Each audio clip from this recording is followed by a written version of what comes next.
I am focusing our look at femininity this week specifically on feminism. And so we're doing the whole discussion board on the question, simplistic as it is, are you a feminist? When you first answered that for yourself, are you a feminist? Yes or no? Where did your, again, being reflective, where did your ideas come from? For some of us, we're like, no. And you have very valid reasons of your perceptions of feminism.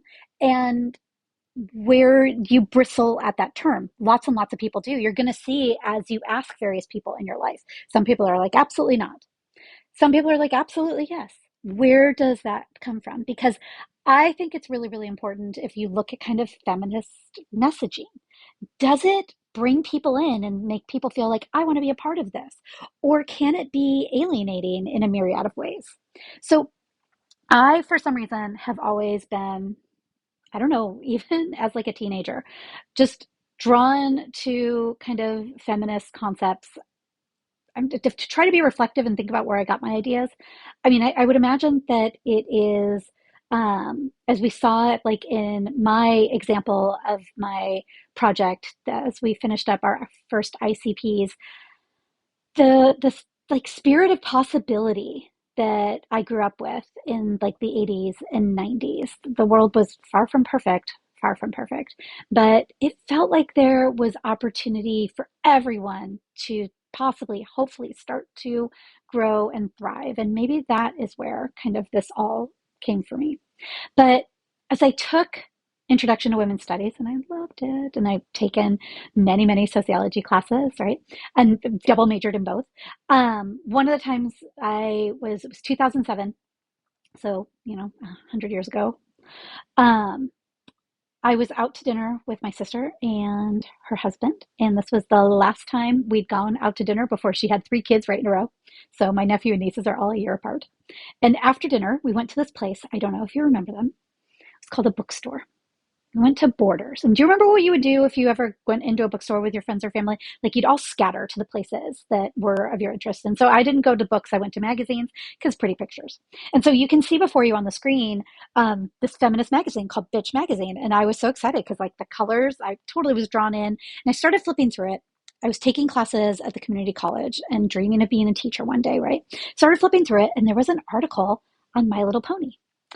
And I was very, very lucky. I grew up in like a renaissance of children's toys, like the 80s, Rainbow Bright, Care Bears, Cabbage Patch Kids, My Little Pony. Oh my gosh, we were so lucky to have so many different like toys that we adored. And so this is like a 1980s My Little Pony. Look at the pony, right? Its head's kind of a little bit tipped down. It's just standing there. It's adorable. Couldn't remember what the actual name of it is.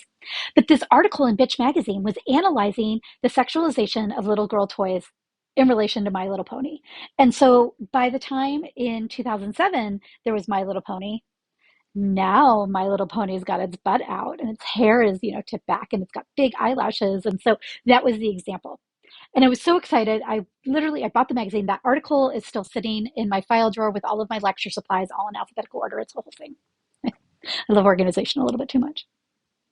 But I bought that magazine one day dreaming of the fact that I would really, really, really love to get to teach this stuff. And so I'm checking out with this magazine. My sister sees it and she goes, "What is that?" And I was like, "Oh, it's, feminist magazine. Here, look, Peg, My Little Pony." She goes, "What are you? Some kind of feminist?" It's probably not that dramatic, but still, for purposes of the story.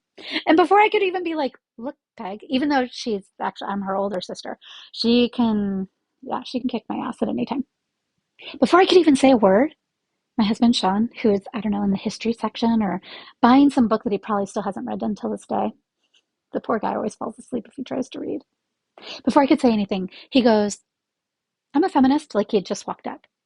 And my sister turns to him and goes, "What?" And he goes, "Yeah, I just believe in equality between men and women." And he like went off to go check out. And I think that that anecdote that I've shared kind of shows like some people are like, "What? No." And some people are like, "Yeah, not a big deal." So again, what is your definition? How do you react to this term? Okay, a definition, not the a definition. Because sometimes we treat like if a instructor said it, if it comes from a PowerPoint, it's like the word of the heavens. No, this is just a definition. Is that it's the theory that people should have political, economic, and social equity. Look at that last word. Do you recognize that, or are you thinking it's equality? Have you learned about the difference between equality and equity? A lot of people have, especially with pictures of like kids standing on crates trying to look into a ballpark, or like picking apples from a tree. But we're going to hone in on that idea of equality versus equity. But this particular definition is indicating the fact that it's theoretical. It's a paradigm. It's a way of looking at the world. It's a goal for the world. So as we look at equality and equity, because equity is very different from equality, but very crucial. So equality is what we're familiar with. Everybody gets the same thing, right? And so equity ends up being a little bit different. That everybody gets what they need, right? Not the same, because some people, quite honestly, need more. So here you've got two kids standing on stools. They're the exact same height, but what ends up happening? One person still can't reach those books on the top shelf. So here's what equity looks like. Ironically, think about it. You need equity. You need people to get what they need for them to actually have equality, to actually have an equal chance. Here's the thing: in our capitalistic society, we do not like this. What if that person did not earn that stool? What if they didn't work hard for it? I worked hard for my stool. You know what I mean? Like my resources, the stool kind of standing as a symbol of like resources. Why are they getting something and I don't? We do not, you earn in a capitalistic society. You earn every resource you have. Now, if you layer in privilege and the fact that maybe you've come from a family that generationally has more resources, oh, a lot of times we ignore that. But the people that don't necessarily have that privilege of being handed down various familial resources, they don't ignore it. But the people that do sometimes don't really acknowledge how much that kind of helps them earn their goals, what they want to earn, what they hope to earn. And so I think that that's an important part of kind of looking at feminism, because feminism is looking to create a world that is more equitable. And that is at great odds with a world that is very capitalistic focused. Now, there's different types of feminism. There's Marxist and socialist feminism. Marx, we know from for those of us who are sociology majors, or do you have to, I would imagine you have to take it as your minor, whatever it is, theory. I can't think of the word right now. There's modern, classical, that's the word, classical theory.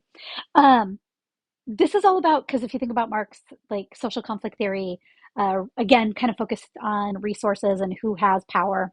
But when we're looking at Marxist socialist feminism, we're kind of treating women and saying that women are getting treated, right, as like a workforce, a resource, to the point where the term domestic slavery, it is utilized by Marxist socialist feminists, which can be sometimes, in a world of definitions, and the people that are like feminism's against men, possibly it's when we're looking at things like Marxist socialist feminism and its severity and strength of like this, really critiquing society. That's maybe where people bristle at feminism, or like, no, that's not me. So, because it's a strong look at society. So is radical feminism. Radical feminism is basically saying that inequalities are so systemic in our institutions that society itself needs to be basically brought down, destroyed, and rebuilt in a more equitable manner. That's a pretty strong opinion. And again, radical feminism, maybe that's when some people are kind of bristling at feminism. Maybe they're like, well, it's, taking a really hard look at the way that society is created and the equalities that come from that. Finally, liberal feminism is saying we're going to accept the basic premise of society. We're not going to say that we need to upend everything, but we want people to have the opportunities to thrive. And so, as you look at these three different kinds of feminism, this is not exhaustive. There's other types of feminism too, but focusing on these three, kind of thinking again about where definitions come from. What is like helpful, inclusive, people want to be a part of creating social change? What kind of messaging does it take for that to bring people in? And what is alienating possibly about feminism and messaging that gets people to say, no, I don't want to be a part of that.